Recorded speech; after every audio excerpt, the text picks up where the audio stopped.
All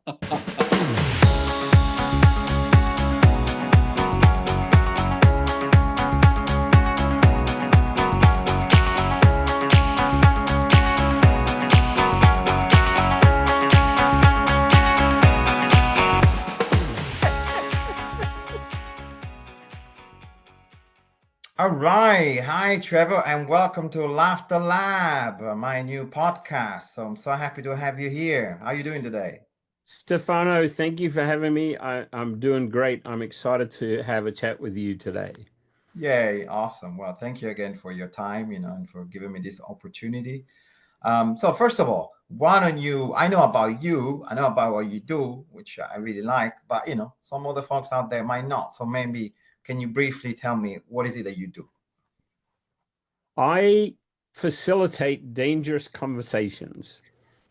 I've been working on my branding for a while, and my background is computer weenie.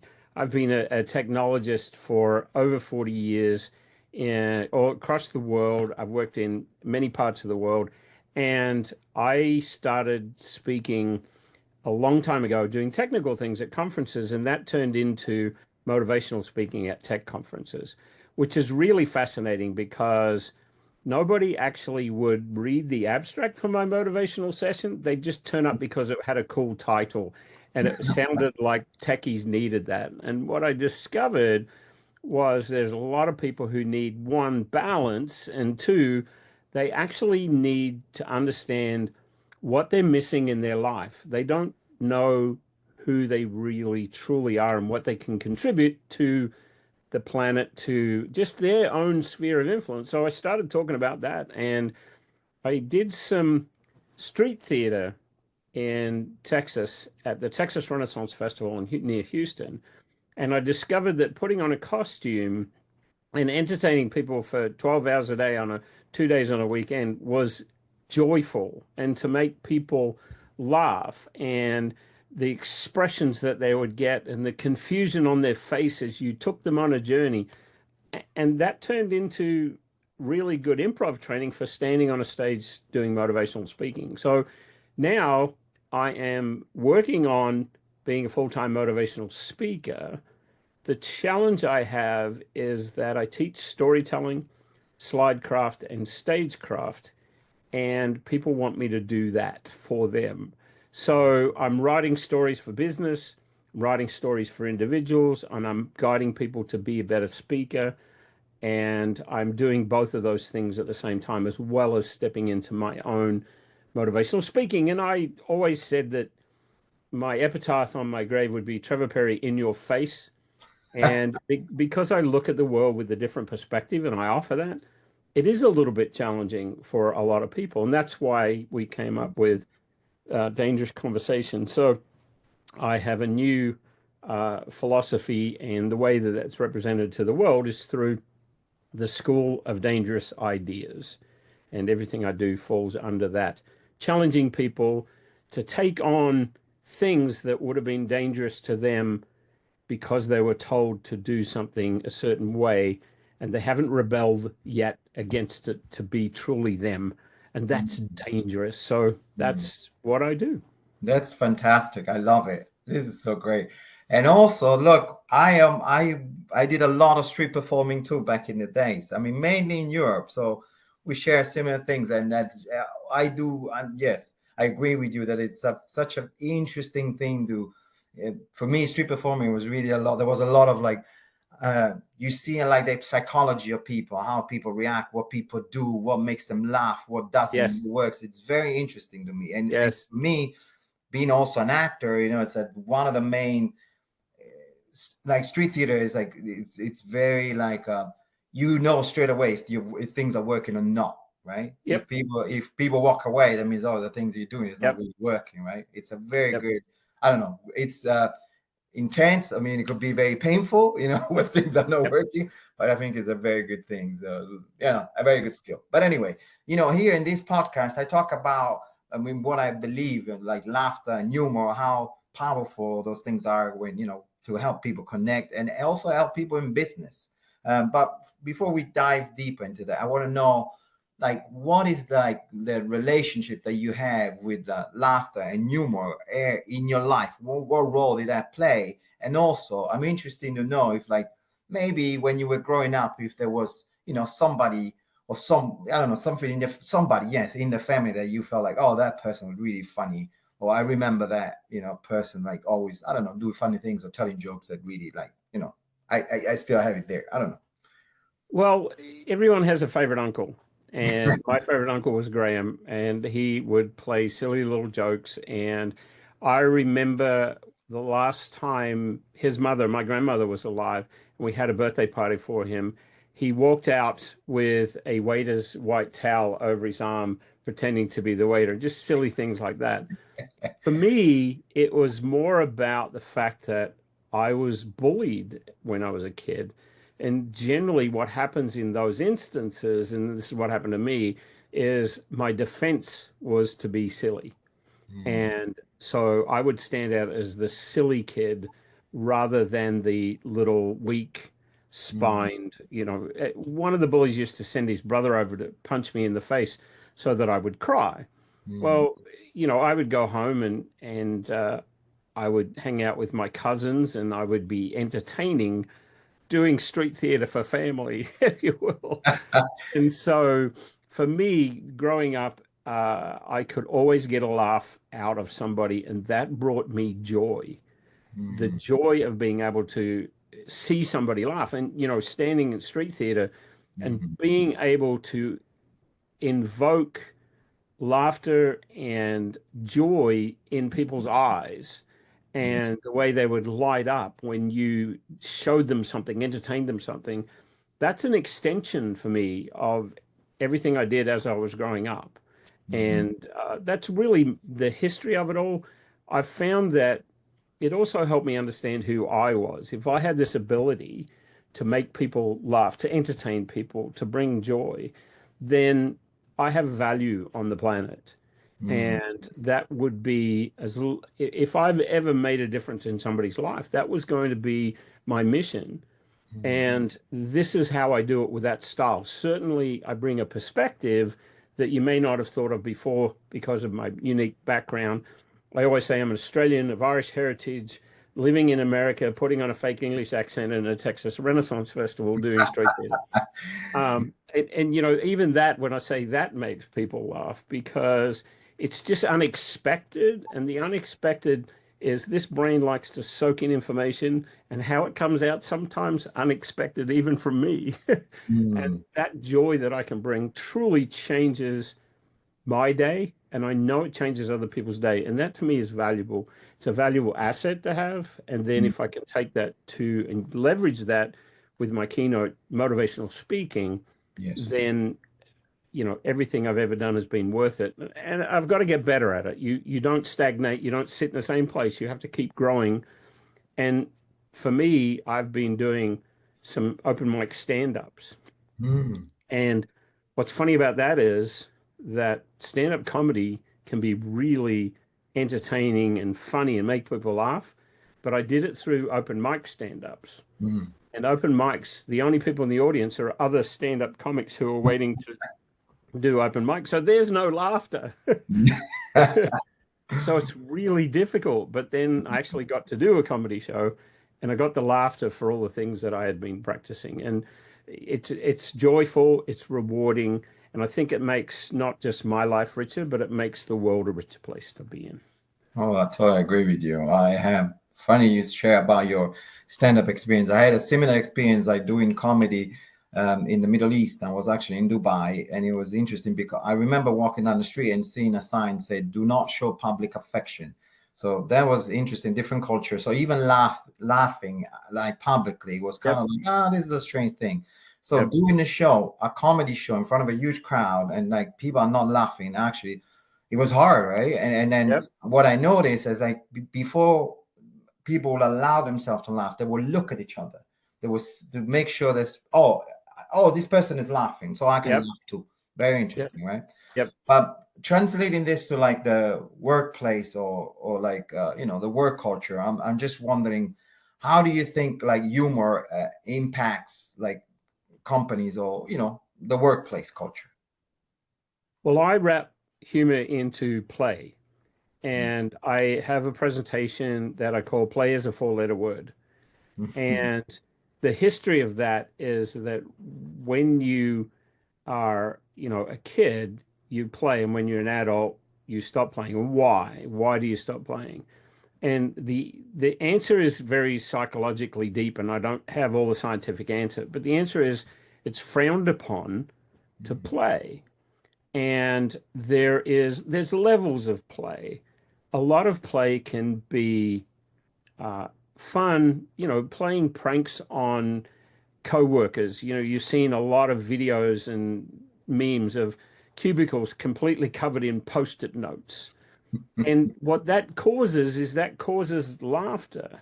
Mhm. And the play not only brings some sense of relaxation and balance to the workplace, it Mhm. also helps teams work better together because they trust one another.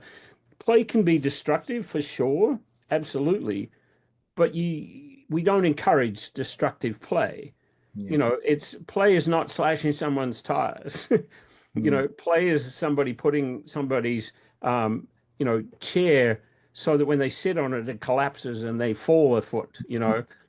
It's that kind of thing. Now, the challenge in play in the workplace is literally narrow views, narrow visions, if you will, people who are offended by it. Mm. In my keynote, I have done a keynote for a long time called Get a Life. And this is a perfect demonstration of engaging in play and how positive the results are. I do this very fun thing that I developed at the Renaissance Festival, and I call it skulking. Mhm. And if you think of the Pink Panther with the music, dun dun dun, and you walk around like this, and if Mm. I get six people who follow me, I call that a conga, a skulking conga, if you will. And so we do this in the middle of a bunch of business people and techies. And I walked into a room, and I like to engage with the audiences at the beginning, and I asked everybody why they were there. And this guy said, I lost a bet. I said, right, you are sucker number one. So I put him at the first of the list. So when it came time to skulk, I brought him up and he was standing next to me. Mm. And what was fascinating was when we started doing the moves, because I line them up and I teach them and then we do it, is I said, right, hold your hands up like this. And he wouldn't do it. And everybody else is doing it. Mm. I said, look, what happens here stays here. We're not going out of it. Everything's safe here. And he Mhm. wouldn't do it. And I said, fine. And I said, go stand over there to the other side. And Mm. there's five people that were left. We followed me. We skulked around the room. And at the end of it, we come back, we're all exhausted from doing it. We have to have a sip of water. And I say, how many people thought that was completely and utterly silly? And everybody goes, yep. The Uh-huh. people who are involved said, I felt like I was a kid again.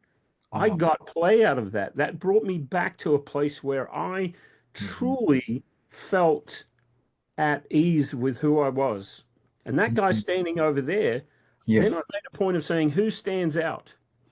The Mm. one who didn't contribute, the one who didn't engage, the one who didn't play Yes. stood out from the crowd.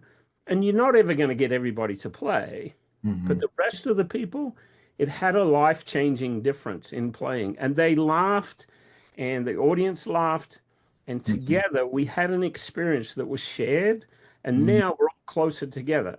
Now, some of the people in the room, if they belong to the same company, that play brings them together as a team. They start Mm. to trust one another, a little bit Yes. like learning improv in a trust fall or a trust walk. Yes. You have to trust people, and play allows that, and play results in laughter with whatever comes out of it. Just like improv is not about being funny, Mm. play is not about being funny, but the end result is laughter. And Mhm. so to me, that's joyful. Yeah, it's a lot about just being, right? Yeah. Just allow yourself to be. It don't Yep. have to be, yeah, very interesting because I feel like a lot of time, like also my training, I'm like, no, it's not about, I'm not teaching you how to become a comedian. I don't, this is not my job, I just want you to be present, be in the moment and see what happens and see how you Yep. feel, like Yep. when you allow yourself. Right? Very interesting. Like the thing that this person I, decided, like, no, I'm not going to participate. yeah, and those are the people who stand out, and those are the people who don't get included, and those are the people who don't become part of a team. And so, Mm, therefore, their life is much narrower in their world, and it's typically they have a narrow worldview. They don't like to be challenged. mm, Um, but I did learn something just the other day that was related to this, and it's mhm, about people feeling like they are okay, like you just mentioned, mhm, and it's telling themselves, I am enough. I mm, am enough the way that I am today. And part of play means you're accepting who you are and you're diving back into that inner child, if you will, or mhm. just being a little bit silly and giving yourself permission. And it's a safe place to do that. If it's not a safe place, it's Yes. funny if you try and get, 10 people to come out on the street and do something with you, Mm. it's like, no, I'm not going to do that. People will be laughing at me. And I go, yes, but that's what I want. Oh no, people will laugh at me. It's like I Mm, made them laugh. That's joyful. They're not mm. laughing at me. They're laughing at what I'm able to do for them. And so to me, laughter is actually a good thing rather than people going, they'll laugh at me. That's not Mm. a negative thing in any way. But it tends to be in our cultures and our societies, you know? Yeah, I think yeah, it could be scary for people to feel like that level of vulnerability, and also Yes. like, oh, I don't want to look ridiculous in front of other folks because, Yes. in my opinion, sometimes society demands so much from us, right? We need to Yes. be the best of this, the most the good looking, the best physique, the best of the best of the best, right? And Yep. possibly social Yep. media has also amplifies that. So being ridiculous or being silly in front of other people, it can be a very big challenge for certain folks. Yeah. Exactly. So my Yeah. next question, I think you already answered this question, because my next question was really about how do you think, laughter and humor and playfulness can help businesses challenges, right? So I think you already, just by sharing your story, Yeah. you already shared that. Yeah. And team building and doing things like that gives people life work balance Mm, because now they have a bit more balance at work that is not mm, forcing them into just sitting, focusing, and taking a break. It makes them more productive. It makes yes. them more effective team members. This is just, this is experiential. I Mhm. can't say scientifically that there's this. I know there's studies for that. But in Yes. my experience, the people who've played together tend to work together more effectively, tend to be better team players, better team members, and they're more efficient in their jobs that they do because Mm, they've had a little bit of balance. mm, And without balance, you can get overwhelmed. There's a study mm, that was people work 60 hours a week mhm. are actually less effective than people who work 40 hours a week.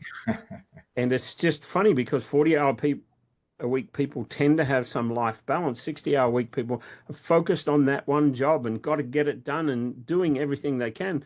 But had they actually gone out for 20 hours and done some balance things and some play and some laughter, they would have got their 60 hours of work done in 40. And it's a Mm, hard experience. It's hard to tell people that because they're mm. so used to having their head down focused, and play and Yeah. laughter challenge that focus. Yeah, I think, yeah, I like maybe people have this feeling that, like, oh, I need to be busy, right? Or I need to look Yep. busy. Like I'm always doing something. I'm always being, but I think there is a big difference between being busy and being productive, right? It's not the same. Yes. Because yeah, maybe yes, you're busy because you're doing 60 hours, 70 hours. It's like you're no life. Yep. Everything is Yep. just about work. Are you Yep. actually really productive? I don't know. Interesting. So now, man, I feel like, do you feel like, I know we share the same thing about, how this is important in the workplace, but do you feel like sometimes you have companies or maybe corporates that I would like, do you think that that's sometimes difficult to, like, say, convince them, that that could be very beneficial for them? This is a big challenge. It's a challenge for people marketing anything to do with play. I've Mm, seen a lot of improv organizations go to businesses and make a difference. And it really depends on the individual who is in a position of authority to bring that to an organization.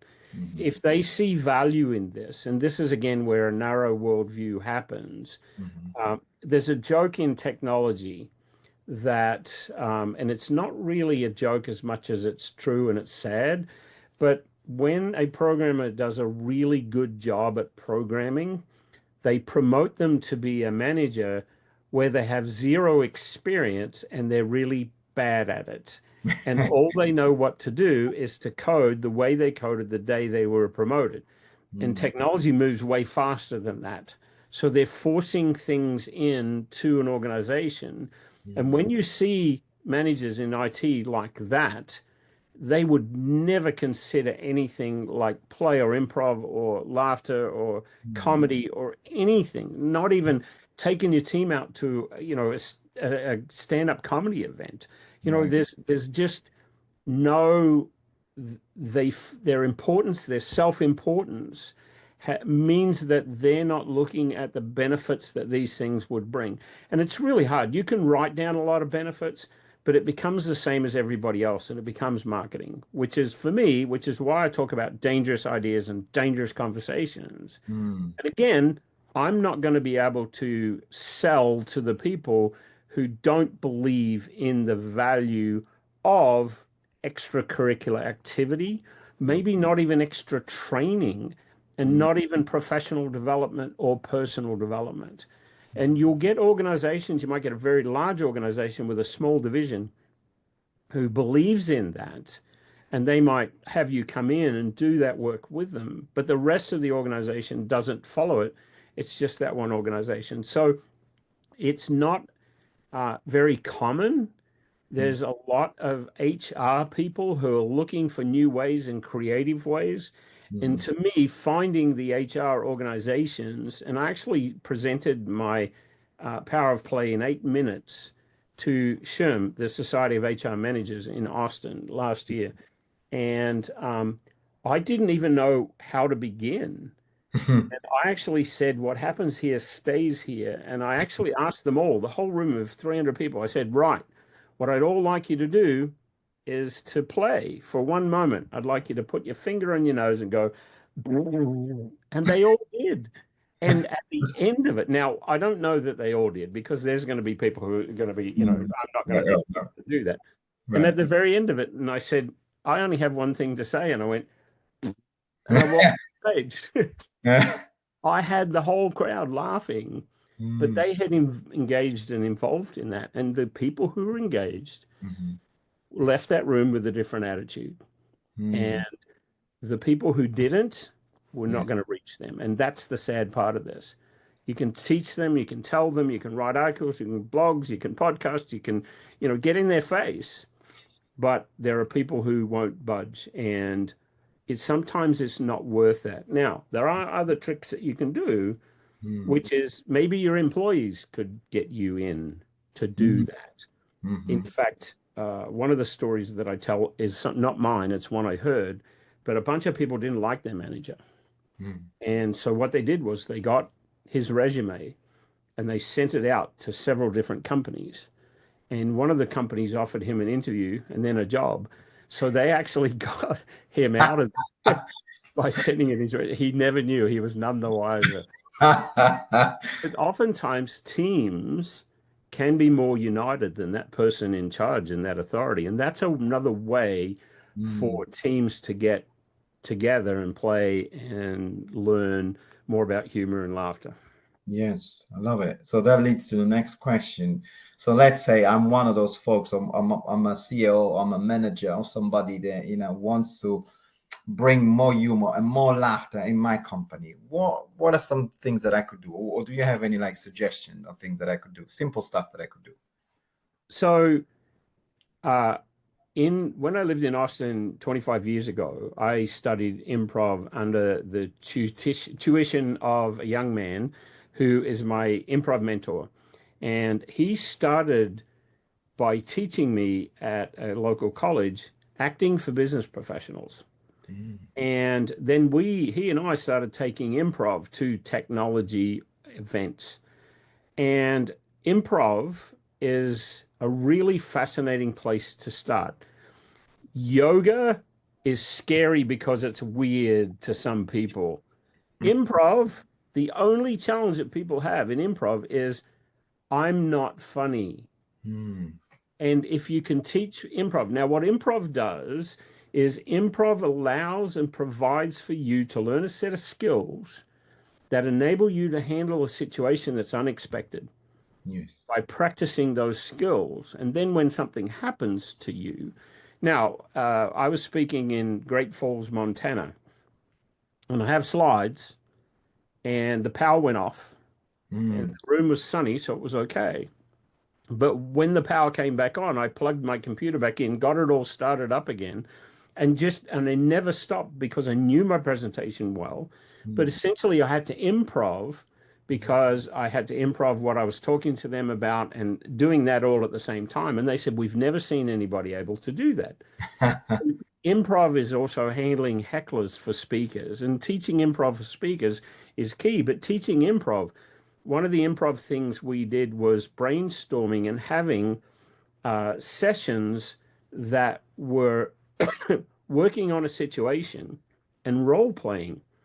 And we actually ran one where what we'll do is we'll find a situation, and this girl had an interview with the boss coming up the next week. So we role played with improv techniques three situations. One where the boss was a completely nasty, horrible person. One where the boss was just didn't care, just very blasé, and one where the boss was a really positive person. And of course, I got to play all three of those, and boy, did I have fun with that. But the girl sent us a note the following week and said, I went back and I walked into that office and it was the nasty boss and it was exactly the way we had role played it. So I was prepared. So Mm. improv has many benefits to teams and to individuals. And one of my speaker friends recently is very shy and very concerned about getting up and doing anything and acting and playing. And Mm. she went in an improv class, and I can tell you the change in her and her attitude has been remarkable. So to me, that's a very, very first place to start. Another Mm. one is, as I said, go do things together. And, some people say, oh, I've got to go bowling or have a pizza day. Mm. Take them to a comedy club. Yes. Now, I would advise not taking them to a comedy club in Austin because there's probably some choice words and not everybody enjoys that. But there are places that are funny and clean comedy and stuff like that, or even just seeing a silly comedy movie together and just having team exercises that indulge in laughter and play. Mm. And sometimes those are hard to do, but if you like to do that kind of thing, then surely your team would benefit from doing that and having you bring them together. So, improv would be my first thought always. Uh, Mhm. I think that I've seen the benefits of that so much. And improv for business, there's a couple of local improv groups here in Austin, and they teach improv for business, and the impact is immeasurable. So, that's where Yeah. I would be. Yes, that's great. I feel totally the same, and that made me think about what's his name, Ken Robinson, that has one of the most watched like TED Talk in the history, right? And what he talks about creativity, and one thing that was interesting for me, it was like creativity doesn't mean necessarily like you're an actor, you're a musician, you are a comedian. Creativity sometimes is really just about how do I face a difficult situation? How do I handle something? And a difficult Yep. situation could be anything. Yes, and like a nasty Yep. boss. So, I'm a single Yep. parent and I have to juggle, work schedule with three kids of my own. That's like being creative, right? Yep. Interesting. So thank you again for being, doing this thing with me. This has been a pleasure. So one last thing. If people want to know more about you, where can they find you? TrevorPerry.com. All righty. That was easy. Look for the School of Dangerous Ideas, and you can send me an email to anything at trevorperry.com. It's best to do it to Trevor at trevorperry.com because I'll read that the day you send it. But yeah, I'm just putting together the work I'm doing on the School of Dangerous Ideas. So it's enjoyable right now. It's fresh. And, it'll probably be out of date in about 2 or 3 years, like every website. But in the meantime, it's quite exciting for me on this side to build it. It's quite exciting for me to deliver it to people and see their reactions and invoke laughter. Nice. Well, thanks again, Trevor. It's been a pleasure. Thank you. It's great Stefano, having you. appreciate it. Thanks for having me on. Thank you.